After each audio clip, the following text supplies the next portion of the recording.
বুধবার বিকেলে জীবনে শেষবারের মতো বাংলাদেশ চলচ্চিত্র উন্নয়ন কর্পোরেশন বিএফটিসিতে এলেন সোনালী দিনের চিত্রতারকা ইলিয়াস জাবেদ।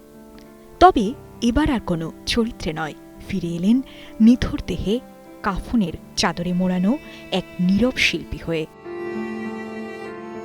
মরদেহের পাশে দাঁড়িয়ে সহকর্মীদের চোখে জল, শেষ শ্রদ্ধা জানাতে ছুটে আসেন চিত্রনায়ক আলমগীর উজ্জ্বল, দেলোয়ার জাহান ঝন্টু, শিল্পী সমিতির সভাপতি মিশা সওদাগর সহ অসংখ্য অভিনেতা অভিনেত্রী ও বিএফটিসির কর্মকর্তা কর্মচারীরা। যিনি এক সময় রূপালী পর্দায় ছিলেন দর্শকের স্বপ্নের নায়ক, আজ তিনিই শুয়ে আছেন নিঃশব্দে। মরদেহ সামনে রেখে সহকর্মীরা স্মরণ করেন তার কর্মজীবন, তার মানবিকতা, তার নীরব অভিভাবক সুলভ উপস্থিতি। বাদাস্তর এফডিসি প্রাঙ্গণেই অনুষ্ঠিত হয় ইলিয়াস জাবেদের দ্বিতীয় জানাজা। শ্রদ্ধা, ভালোবাসা আর চোখের জলে সিক্ত হন এই কিংবদন্তি। আমার সঙ্গে বিশেষভাবে তার এতটাই আপনত্ব ছিল যে আমি যতগুলো ছবিতে অভিনয় করেছি অধিকাংশ ছবিতে উনি নৃত্য পরিচালক ছিলেন। উনি আমার প্রযোজিত পরিচালিত ছবিতে সব কটা ছবিতেই উনি নৃত্য পরিচালনার দায়িত্ব পালন করেছেন এবং সেগুলো খুব জনপ্রিয় হয়েছে।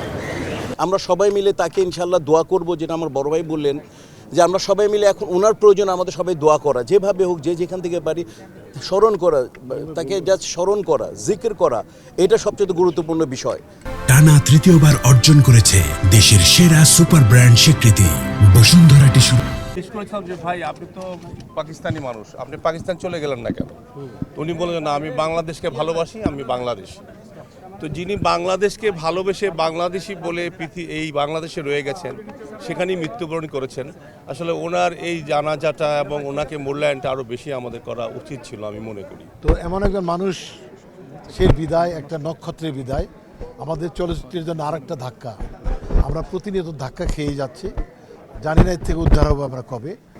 আজকে আপনাদের মাধ্যমে সরকারকে অবগত করে জাবেদ ভাইকে সামনে রেখে আমি একটি জিনিস অবগত করতে চাই, যেটি হচ্ছে যে জাবেদ ভাইয়ের ওনার লাইফ টাইম একটা অ্যাওয়ার্ড পাওয়ার একটি স্বপ্ন ছিল দীর্ঘদিনের, যেই স্বপ্নটি তার পূরণ হয়নি। হয়তো আজকের এটি হতে পারে একটি অনেক বড় ধরনের প্রতিবাদ চাও পাওয়া গুণী শিল্পীদের জন্য। বিকেল 5টায় এফডিসি ছাড়ে তার শেষ যাত্রা। এবার গন্তব্য উত্তরা। সন্ধ্যায় উত্তরার 12 নম্বর সেক্টর কবরস্থানে দাফন করা হয় 70 ও 80 দশকের এই জনপ্রিয় চিত্রনায়ককে। বুধবার সকাল 11:15 উত্তরায় নিজ বাসায় মৃত্যুবরণ করেন চিত্রনায়ক ইলিয়াস জাবেদ।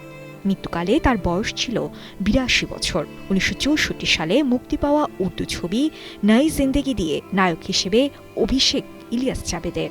এরপর প্রায় 2 শতাধিক সিনেমায় অভিনয় করেছেন তিনি। 90 দশক পর্যন্ত তিনি সিনেমায় সুবর্ণ সময় কাটিয়েছেন। রূপালী পর্দার আলো নিভে গেলেও ইলিয়াস জাবেদ বেঁচে থাকবেন তার কাজের মধ্যেই বাংলা সিনেমার ইতিহাসে এক নীরব অথচ উজ্জ্বল নক্ষত্র হয়ে। সাজিয়া ইসলাম, কালের কণ্ঠ।